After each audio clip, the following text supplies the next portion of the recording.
खूनी कुआं। सीमा गर्मियों की छुट्टियों में अपनी नानी के गांव आई थी। सीमा नानी के घर पहुंचने के बाद अपनी नानी के पैर छूती है और उनसे आशीर्वाद लेती है। तभी उसकी नानी उससे कहती है, इतनी बड़ी हो गई मेरी सीमा, चल जल्दी से हाथ मुंह धो ले, मैं तेरे लिए खाना लगा देती हूँ। भूख लगी होगी ना?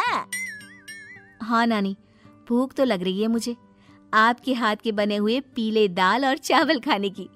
कितना टाइम हो गया है मुझे आपके हाथ का बना हुआ दाल चावल खाए हुए। तू तो नौकरी में व्यस्त थी, तो तुझे कहाँ से टाइम मिलेगा अपनी नानी के लिए? और जब इतने टाइम बाद आई है तो ज्यादा टाइम के लिए रुक कर जाएगी तू। हाँ नानी, इस बार पूरे 2 महीने के लिए आई हूँ। सीमा की नानी अंदर जाकर उसके लिए खाना बनाने लगती है। सीमा कमरे में अकेली होती है, तभी उसे किसी औरत के रोने की आवाज सुनाई देती है। वो कभी खिड़की से बाहर झांकती है तो कभी दरवाजे से बाहर झांकती है।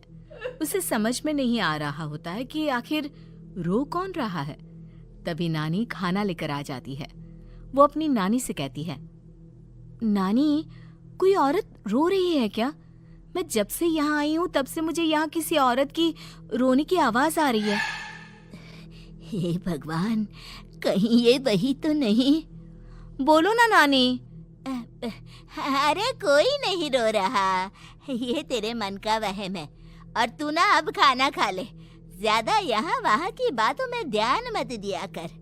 जल्दी से खाना खा और फिर मेरे साथ आ जा मेरे कमरे में, दोनों बैठकर खूब सारी बातें करेंगे। ऐसे ही अगले दिन सीमा अपनी नानी के साथ गांव के बाजार जा रही होती है। उसी रास्ते में फिर से किसी औरत के रोने की आवाज आती है। वो अपनी नानी से कहती है, अरे नानी, क्या सच में तुम्हें अभी भी किसी औरत की रोने की आवाज नहीं सुनाई दे रही? मुझे किसी औरत की बहुत बुरी तरीके से रोने और चीखने की आवाजें आ रही है। मैं बहुत परेशान हूँ नानी, आखिर ये कौन है? मुझे लगता है कि सीमा को शहर भेज देना चाहिए, यहाँ रहना उसके लिए ठीक नहीं। नानी बोलो ना, आप चुप क्यों हो जाती हो? सीमा, तू घर चल, मुझे तुझसे बहुत जरूरी बात करनी है। नानी सीमा को घर ले आती है और सीमा से कहती है, सीमा, कल सुबह तू शहर वापस चली जाएगी। अरे अचानक? आखिर क्या बात है नानी, आप मुझे ऐसे जाने को क्यों कह रही हो? मैं बस जो कह रही हूँ उस पर ध्यान दे। तू कल सुबह यहाँ से चली जाएगी, और ये बात मैं कोई मजाक में नहीं बोल रही। तू कल जाएगी तो मतलब जाएगी। अरे नानी, चली जाऊंगी मैं, ठीक है, पर आखिर बात क्या है ये तो बता दो। मम्मी से कोई बात हुई है या फिर मुझसे कोई गलती हुई है जो तुम मुझे अचानक से जाने के लिए बोल रही हो? देख सीमा, रात बहुत हो चुकी है और मुझे इस बारे में कोई बात नहीं करनी। चल, अब चल के मेरे साथ सो जा। सुबह की बस पकड़कर तुझे शहर भी तो जाना है। सीमा को अपनी नानी का ऐसा व्यवहार देखकर बहुत ही अजीब लगता है। उसे कुछ समझ में नहीं आ रहा होता है कि आखिर उसकी नानी उसे अचानक से गांव छोड़कर जाने के लिए क्यों कह रही है। ये सारी बातें सोचते सोचते सीमा की आंख लग जाती है और वो अपनी नानी के साथ सो जाती है। ऐसे ही आधी रात को सीमा को फिर से किसी औरत की रोने की आवाज सुनाई देती है। वो उस औरत की आवाज सुनकर बार बार करवटें बदल रही होती है और तभी उसे सपने में भी एक अजीब सी औरत की परछाई दिखाई देती है, जो इतना चीख चीख कर रो रही होती है कि सीमा डरकर उठ जाती है। वो पूरे पसीने पसीने हो रही होती है। वो अपने आसपास देखती है तो घर में बिल्कुल शांति का माहौल होता है। सीमा घबरा जाती है। वो अपनी नानी को जगाने की कोशिश करती है, मगर उसकी नानी नहीं जगती। सीमा को फिर से उस औरत की रोने की आवाज सुनाई देती है। आखिरकार सीमा अपने आप को रोक नहीं पाती और वो घर का दरवाजा खोलकर बाहर निकलती है। आखिर ये माजरा क्या है? आज तो मैं पता करके रहूंगी।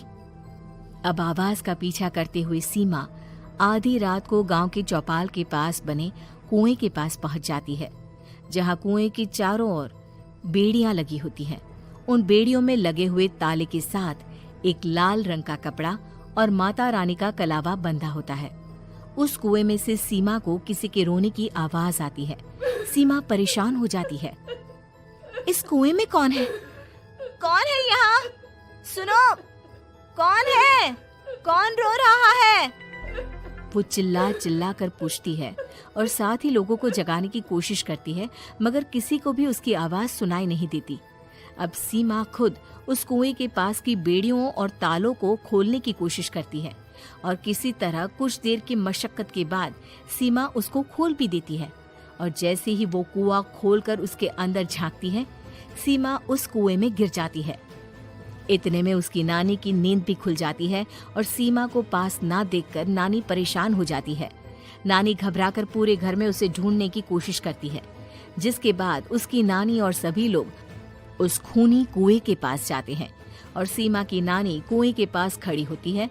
सभी गांव वालों और सीमा की नानी को सीमा के चिल्लाने की आवाज आती है। बचाओ, कोई मुझे बचाओ।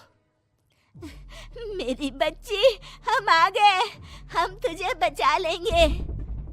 नानी, मुझे यहाँ बहुत डर लग रहा है।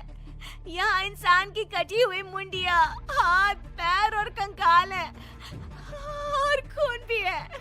नानी, मुझे डर लग रहा है। आप सब मेरी मदद कीजिए, नहीं तो ये खूनी कुआं मेरी बच्ची को भी खा जाएगा।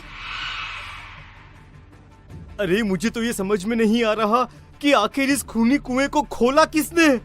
सालों पहले इसको इतनी मुश्किलों के बाद तांत्रिक बाबा ने बंद किया था।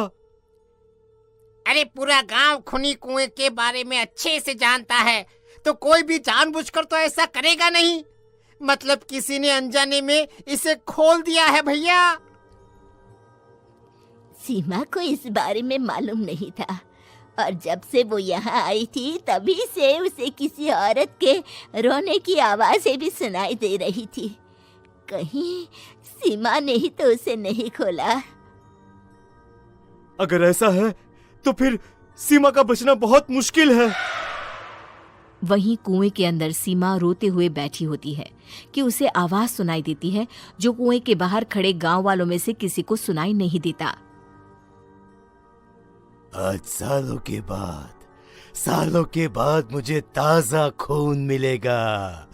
तेरा खून पीकर आज मैं अपनी प्यास बुझाऊंगा।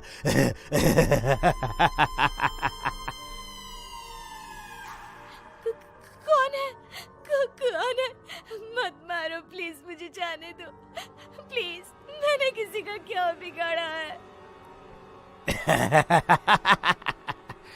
वो तुझे मरने के बाद पता चल ही जाएगा। जितने में गांव वाले और सीमा की नानी कुछ सोच पाते, उतने में उन्हें सीमा के चिल्लाने की आवाज आती है और अगले ही पल सब शांत हो जाता है। क्या हुआ? सीमा, मेरी बेटी। माफ करना बहन, लेकिन अब सीमा वापस नहीं आएगी। हमें एक बार फिर से कुएं को बंद करना होगा। गांव